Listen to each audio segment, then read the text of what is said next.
Sejam todos muito bem-vindos ao canal Criador Pro. Quem fala com vocês é o Dr. Paulo, biólogo, criador de animais e especialista em legalização de criatórios comerciais. Não esqueçam de deixar o likezinho aí, tá, gente? Deixa o like, compartilha, que a gente vai estar aí sempre trazendo conteúdo. Então, fica atento às próximas 2 lives da segunda-feira. Vai ser sobre genética, aí sim vocês vão conseguir tirar as suas dúvidas. No final tem uma surpresa, eu vou deixar aí algumas coisas para vocês poderem baixar e vocês poderem solicitar aí gratuitamente, tá bom? Beleza? Vamos responder agora as perguntas, vamos ver o que o pessoal está falando aqui, quais são as dúvidas, vamos lá. Mário Migotti Filho, doutor, estou com 2 casais com nota, porém já observei que eles têm tamanhos diferentes, independente da mutação. Pergunta, existe um tamanho ideal dos ringnecks? Não, tá? Claro que geneticamente nós temos alguns animais, se você não assistiu lá na primeira aula que eu comecei a falar sobre ringnecks, eu falei das 4 subespécies que nós temos. Nós temos algumas subespécies que são maiores, e outras são menores. A diferença chega a ser de 3, 4 centímetros de diferença de uma subespécie para a outra. E aí, o que acontece? Muita gente comprou, importou, adquiriu essas ringnecks no passado e não sabia muito bem qual era a espécie que tinha chegado, ou, na verdade, qual era a subespécie, né? E acabou juntando animais, um das Índias, outros africanos, subespécie X com Y, e acabou saindo alguns híbridos, animais maiores, alguns animais menores. Então, hoje nós temos algumas subespécies que são um pouco maiores e algumas subespécies que são um pouco menores. E a gente tem aquela questão, a gente mesmo, a gente é de uma única espécie e nós temos tamanhos diferentes. Isso tem a ver com a carga genética, tem a ver com a boa alimentação, tem a ver com uma questão de seleção. Tem criadores que selecionam, além das mutações, o tamanho do animal. Tem outros que não se importam com o tamanho do animal. Tem pessoas que conseguem identificar qual é a subespécie. Como é que eu faço para identificar isso? Exame de DNA. Aí tem exames específicos para identificar qual é a subespécie específica que você tem no seu plantel. Você pode estar tendo híbridos. O problema é que na questão das ringnecks, esse hibridismo entre essas subespécies não causa as mulas, né? Que não causa o problema de esterilidade na grande maioria. Pode acontecer? Pode, mas dificilmente. Mas você tem essa carga genética. Então, você tem várias subespécies de tamanhos diferentes. Isso não vai interferir muito, tá? O que interfere realmente se eles se dão bem, se eles estão conseguindo fazer o acasalamento, show, postura normal, tá bom? Eric Santos, boa noite, doutor. Macho pálido de violeta e fêmea cremina é um bom casal? E quais são as possíveis mutações e cores que pode ser? É um bom casal, tá? Lembrando que você está tendo aí um macho pálido de violeta com fundo escuro, com uma cremina que é fundo claro, que tem a questão das melaninas, que é a psitacina amarela, e o outro tem a questão das melaninas mais escuras, né, do fator verde e preto. Então, você vai ter aqui, não é um bom, assim, um cruzamento muito interessante, mas vão sair algumas coisas legais, vai sair tanto, vai depender qual que é a dominância, né, desse caso, se é a cremina ou se é os machos, ou se é o pálido, né? Então, vai sair um pouquinho mais puxado para os pais. Vai ter chance maior de sair mais puxado para os pais ou portadores do que o pai porta. Tá bom? Criadouro Cristo Rei. Aves no plantel que não tem nota fiscal, como ficam na hora de legalizar? Aves de mutações mais raras dificilmente têm criadouro legalizado? Tem criadouro legalizado, tem várias. Vai depender do potencial de investimento de cada um, né? Mas, assim, as aves que não têm nota fiscal, a gente tem que fazer um laudo. A pessoa que está fazendo a legalização do seu criatório tem que fazer um laudo e solicitar que esses animais virem matrizes como fiel depositário do seu criatório. Elas podem ser legalizadas? Podem sim, tá bom? Tem como legalizar. Se você procurar um opalino clear com nota, não encontra. Não encontra porque não está tendo, tá? Não está tendo, basicamente é isso. Você não encontra porque está caro e não tem, né? E os que tem não estão vendendo. Então, por isso que não tem.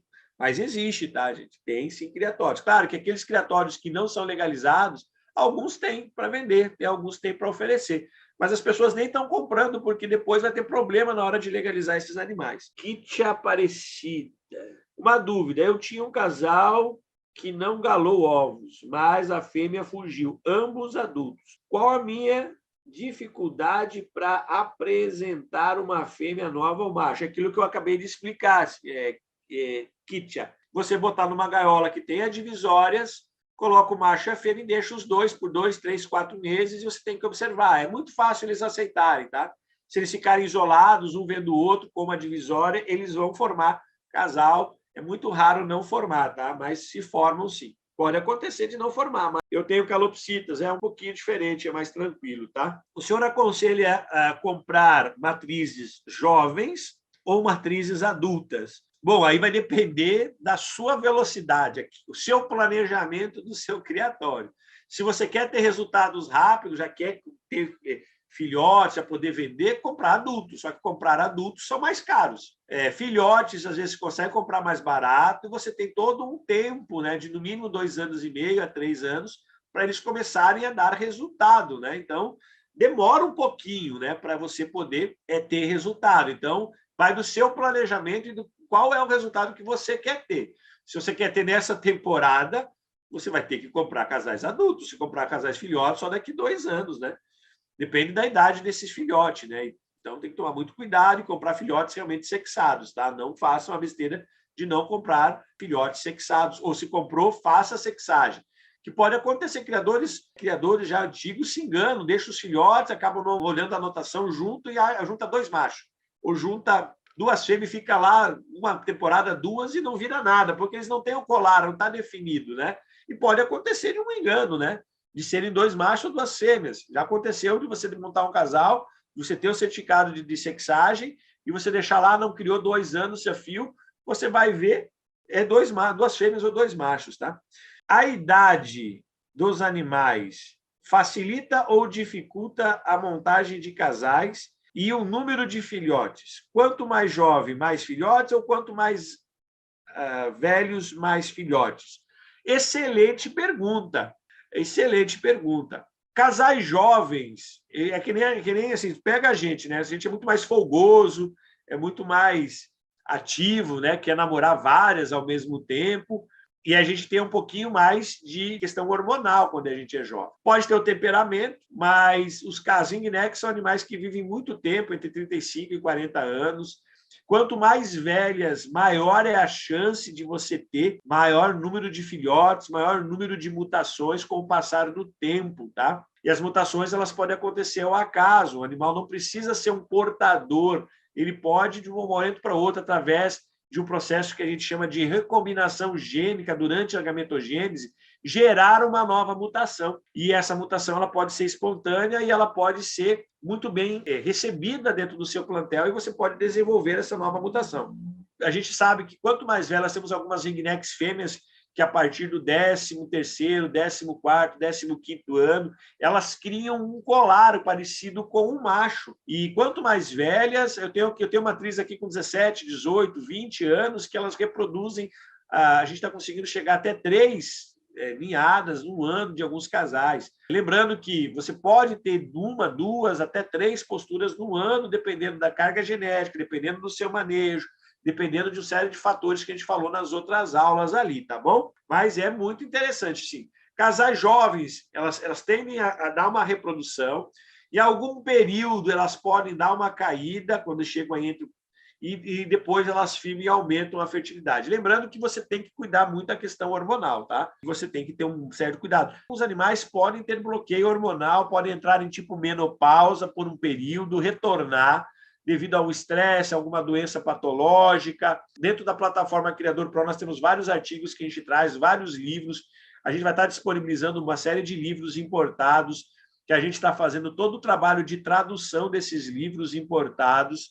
Nós estamos fazendo todo um trabalho de tradução autorizado pelas editoras, pelos autores, para poder revender esses livros aqui no Brasil, tá bom?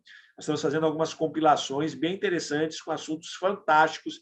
Quem não consegue, né, boa literatura, porque está tudo em inglês, tem dificuldade em ler, se prepare que nós vamos ter as melhores literaturas no mundo sobre criação de animais, disponível aqui dentro do Criador Pro para você poder adquirir esses livros, né, totalmente traduzidos. Até artigos científicos de fora do Brasil estão sendo traduzidos. Nós temos uma equipe fantástica de biólogos que estão trabalhando muito nisso para que a gente consiga fazer toda a tradução e trazer um conteúdo fantástico exclusivo de fora do Brasil. Marco Antônio, quem está iniciando, é melhor comprar casais novos para pessoas aprender o manejo e conhecer melhor a sua rave? Depende da sua prioridade. Se você está começando agora e você não tem pressa, você quer realmente aprender, é melhor comprar casais jovens.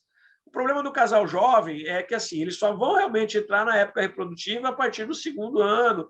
Alguns casais podem, entre o primeiro ano e o segundo ano, fazerem toda a corte, a fêmea até pode botar, mas geralmente não nasce nada, mas você vai estar aprendendo. Quem quer aprender, melhor começar com animais jovens, entender os seus animais, estudar os seus animais, o comportamento deles, e realmente é mais fácil, né? Porque quando você compra casais adultos, ou você sabe como fazer, ou você já vai ter resultados e você vai atropelar um pouco, né, todo o conhecimento, mas não há muita diferença, tá? Porque a questão do manejo e reprodução, filhotes você vai aprender o comportamento, a alimentação, ter os cuidados e tal, e vai dar mais tempo para eles formarem casais, e os adultos já são casais prontos, então você vai ter que aprender mais a questão de como cuidar dos filhotes, como tirar os ovos, observação um pouquinho maior. Muda um pouquinho só a questão, mas se você que está começando agora, eu aconselho filhotes, dar um tempo para você aprender tudo, estudar também, aprender bem sobre reprodução, e aí sim começar um criatório realmente muito bem organizado e com um sucesso maior. Tá? Então, fiquem atentos, tá, gente? Nós vamos ter um curso de genética completo, tá, gente? Lembrando que eu sou doutor em genética, pós-doutor em genética, evolução e ecologia de animais, voltado para a criação de animais em cativeiro.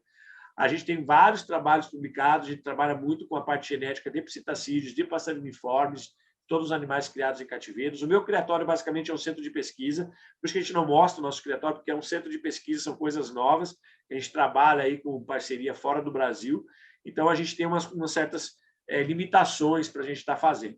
E a gente vai ter um curso, eu vou dar um curso completo, você vai aprender de A a Z sobre genética, você realmente vai entender como montar cruzamentos assertivos, como aumentar a chance de você ter determinadas mutações, e para quem quer realmente aprender, fica atento, vai estar aí disponível logo, logo esse curso de genética fantástico, além de toda uma bibliografia importada, toda uma bibliografia de fora do Brasil, que a gente está trazendo, principalmente de mutações, de genética, de doenças, de alimentação, de manejo. Vocês vão se surpreender com o conteúdo que a gente está trazendo e os livros que a gente está trazendo são novidades aí. Lembrando que a gente está sempre aqui pronto para auxiliar vocês.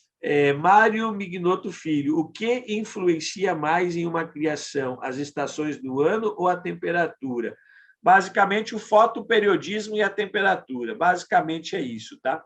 Umidade. Então, ambientes controlados que conseguem modificar o fotoperiodismo, aumentar e diminuir a temperatura, conservar, podem ter um efeito bem maior, tá? Mas, geralmente, as ringnecks, elas tendem a se reproduzir na primavera, elas começam agora, em julho, formando os casais, aí vão e até dezembro, janeiro, tem alguns que são mais antecipados, outros são mais tardios aqui no Brasil. Regiões que têm mais calor, mais horas de luz no dia, a chance é ter maior quantidade de reproduções. Regiões que faz muito frio, uma reprodução um pouco menor, tá bom? Acompanhe a gente no nosso canal, nas nossas redes sociais, tem vídeo todo dia no nosso canal, a gente responde perguntas ao vivo na segunda e na quinta-feira nós temos aulas ao vivo. Quem quer que a gente faça o serviço de legalização, é só clicar no link, a gente tem um pacote especial, até o final do mês está com uma promoção bem fantástica, onde você ganha todo o processo de legalização, um curso completo comigo de 100 horas, mais o curso de genética também vai estar incluído nesse pacote, mais todos os cursos, os livros, vai estar tudo incluído nesse pacote. Aproveita que está com preço promocional até o final do mês. Depois volta ao preço normal. Então, um abraço a todos, muito obrigado. Até a próxima. Tchau, tchau.